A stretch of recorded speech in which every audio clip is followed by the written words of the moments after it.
dernier quart d'heure de Smart Bourse chaque soir, c'est le quart d'heure thématique. Le thème ce soir, c'est celui de la gestion thématique qu'on aborde régulièrement avec Ronnie Michalil, président de Galilée Asset Management. À mes côtés, bonsoir Ronnie. Bonsoir Grégoire. Généralement, vous venez décrypter une des 25 grandes thématiques d'investissement que vous analysez avec votre outil chez Galilée, le codex des thématiques.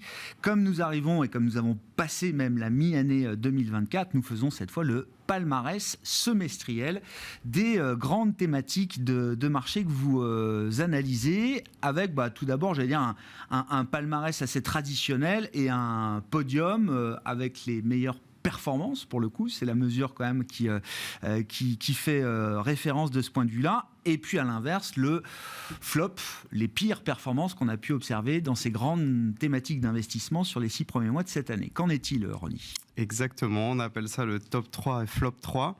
Et donc, directement, je vous ai emmené le tableau avec le podium, robotique et IA en première avec plus 16% cette année. Deuxième, gaming et métaverse. Et troisième, l'économie numérique. Talonné par le MSCI World, en vérité, qui se place quand même assez haut, on le verra tout à l'heure, puisqu'il n'y a que 5 thématiques sur les 25 qu'on regarde qui le battent, le MSCI World, depuis le début de l'année. Alors, l'année est encore longue, mais effectivement, le MSCI World a une performance assez robuste quand même. Merci le Nasdaq. Je rappelle, sous votre contrôle, mais si vous achetez l'indice, un ETF MSCI World, vous êtes exposé au moins aux 2 tiers au marché américain. Et dans les 2 tiers du marché américain, il y a une bonne partie qui revient à la tech US et au Nasdaq, quoi. Absolument, absolument. Mais pour être tout à fait honnête, merci au Nasdaq dans robotique et IA, dans gaming et métaverse, et dans économie numérique aussi. Mais tout est cohérent. Voilà. Et puis dans le flop 3, on a tourisme et loisirs qui a fait une bonne année l'année dernière, mais qui cette année est un petit peu en recul, alors recul modéré quand même. Et puis on a 2 thématiques, défis alimentaires et énergie propre, qui ont déjà fait une mauvaise année l'année dernière et qui continuent, surtout pour la thématique énergie propre. Là, c'est vraiment catastrophique. En plus, on voit à côté, donc dans la deuxième colonne, la volatilité. Tout cela pour la thématique énergie propre se fait dans une volatilité quand même assez importante.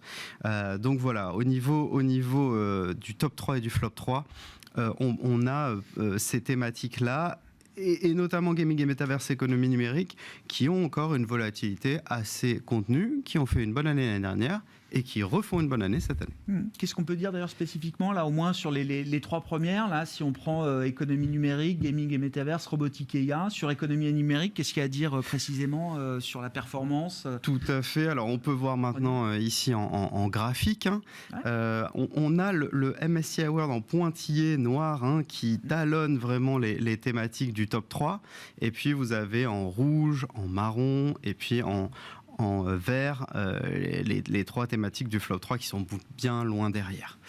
Donc si on prend économie numérique en jaune, ici, elle a bien progressé. C'est une thématique qui a bien profité de sa corrélation à la croissance US, 0,85% de corrélation avec le MSCI Growth quand même.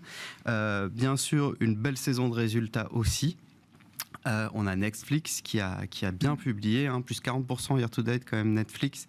9 millions d'abonnés en plus, ça fait 15 sur janvier-mars, ça fait quand même 15% par rapport à l'année dernière sur la même période de plus.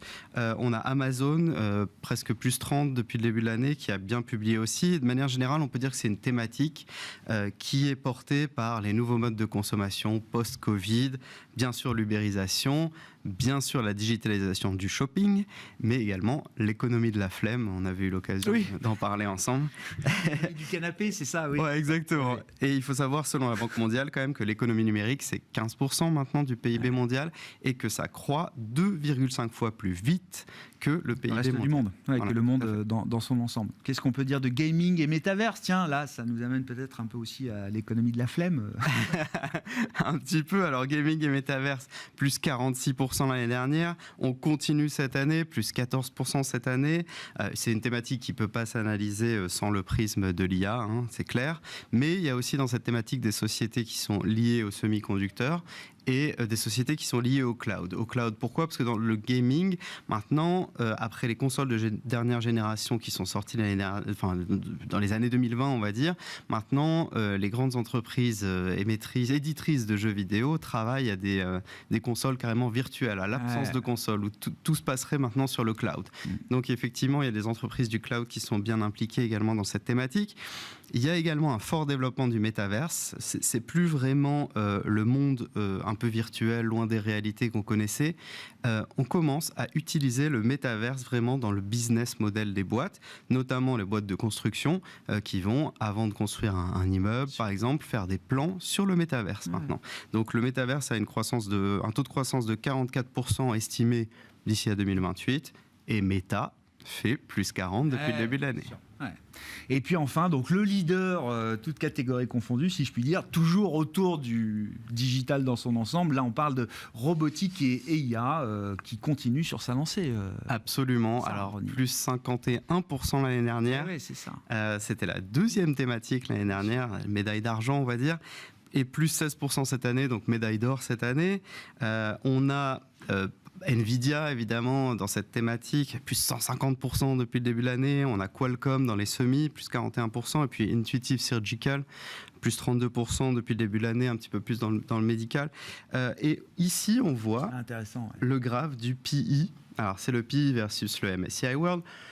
Le MSCI World étant bleu marine noir en dessous, on voit que ça arrête plus cher que le MSCI World, évidemment, mais quand même, on a une normalisation finalement du PI, malgré ces hausses-là que je vous ai annoncées, Nvidia, etc. On a une normalisation du PI. Parce que les résultats progressent très vite, quoi. Parce que les résultats progressent très vite, parce qu'il y a un engouement sur l'IA qui s'explique par le fait qu'on attend 1300 milliards d'euros d'investissement d'ici 2032. Et il y a un deuxième catalyseur qui est la robotique, puisque c'est robotique et IA, c'est une thématique bicéphale, avec bien sûr beaucoup de passerelles entre l'IA et la robotique, mais aussi la progression des valeurs japonaises qu'il ne faut pas oublier et qui font quand même 20% de cette thématique. Donc je vous ai ramené, pour finir sur cette thématique, un graphique sur la popularité du terme IA. Alors ça c'est Google Trends de Google Analytics. Bon, il y a un avant, un après de ChatGPT. Oui, clairement, sur la popularité, la démocratisation, sur les recherches de Monsieur Tout-le-monde sur l'IA, clairement, il y a un décollage à partir de 2023. Un mot rapide des trois moins bonnes thématiques, que ce soit tourisme et loisirs, défis alimentaires ou encore énergie propre, Ronnie, sur leur contre-performance de ce semestre. Oui, alors on peut commencer par la moins pire, c'est tourisme et loisirs. Donc une baisse qui est modérée. Voilà, il y a des fortunes diverses dans cette thématique. Il y a les avionneurs, Airbus et Boeing. Bon là, pour Airbus, il y a eu des difficultés de livraison. Et pour Boeing, alors j'en parle même pas. C'est vraiment c'est structurel, visiblement. Voilà, tout à fait. C'est une série noire. Ça bat de l'aile sans jeu de mots. Et donc, on reste quand même assez positif malgré tout pour cette thématique pour le deuxième semestre, parce que l'arrivée des touristes internationaux dans le monde a atteint 97% de son niveau pré-Covid, donc on est quasiment revenu à la normale. Une hausse de 20% entre janvier et mars par rapport à l'année dernière, et en dehors des avionneurs et de ce genre et leurs sous-traitants, en vérité, on a Hilton Worldwide dans l'hôtellerie qui, elle, progresse de presque 20% year-to-date. Donc, effectivement, on retrouve un peu de confiance sur cette thématique. Encore une fois, très bonne année l'année dernière. On respire un petit peu moins. Je comprends. Moins 2 cette année, 25% l'année dernière. Bon, c'est un peu cyclique. À l'inverse, défi alimentaire, c'est peut-être une thématique défensive, effectivement, là, qui accuse une baisse de 6% sur l'ensemble du premier semestre. Alors oui, défi alimentaire, c'est une thématique qui a clairement été rattrapée par le poids de l'inflation, ce qui est très négativement corrélé au secteur de la consommation qui représente une bonne partie de cette thématique. Donc ça a largement pesé sur les marges bénéficiaires des sociétés. Et également, on a l'importance du coût d'emprunt qui devient une limite à l'investissement, parce que dans la partie agriculture de cette thématique défi alimentaire, on a des agriculteurs qui hésitent à acheter des équipements coûteux à cause des taux d'emprunt élevés et de la baisse de la rentabilité des récoltes, puisque les matières premières ont rebaissé, comme vous avez pu voir. Et on a une société, par exemple, Direnco, qui fait des tracteurs, machines agricoles, etc., qui est en baisse de environ 7% depuis le début de l'année. Ouais.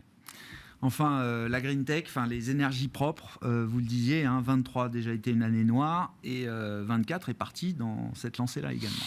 Ouais, dégringolade pour cette thématique réellement. Ça fait plusieurs mois maintenant que c'est très très compliqué. Moins 13 l'année dernière, moins 13 quasiment cette année. Donc tout ce qui est clean tech, green tech, c'est bien sûr du high growth. Donc tant que la croissance est là et que les taux d'intérêt sont bas, ça porte le cours de bourse, surtout que c'est des boîtes très innovantes. Mais évidemment, lorsque les taux remontent, ça vient anéantir le fragile équilibre qui permet à ces sociétés innovantes de survivre. Et donc, seuls des grands groupes implantés style Engie s'en sortent bien. On a une boîte comme Plug Power, moins 48 depuis le début de l'année sur les batteries à hydrogène. Donc c'est très compliqué pour cette thématique. Bon, il nous reste une minute. Quelles sont les quelques thématiques là qu'on peut mettre en avant, que vous souhaitez d'ailleurs mettre en avant, Ronnie, pour vos clients, pour la deuxième partie de l'année 2024 ? Oui, alors il y en a 3. Il y a Finance du futur, que j'ai eu l'occasion de présenter ici courant du début de l'année, du premier semestre. Alors, une croissance importante, évidemment, sur les fintech, sur la blockchain, qui nous intéresse dans cette thématique. La reprise du Bitcoin, bien sûr, avec le halving qu'il y a eu. Une valorisation raisonnable. Pour s'y exposer 2 fonds, en tout cas un fonds qui s'appelle Odo Future of Finance et un autre qui s'appelle BGF Fintech.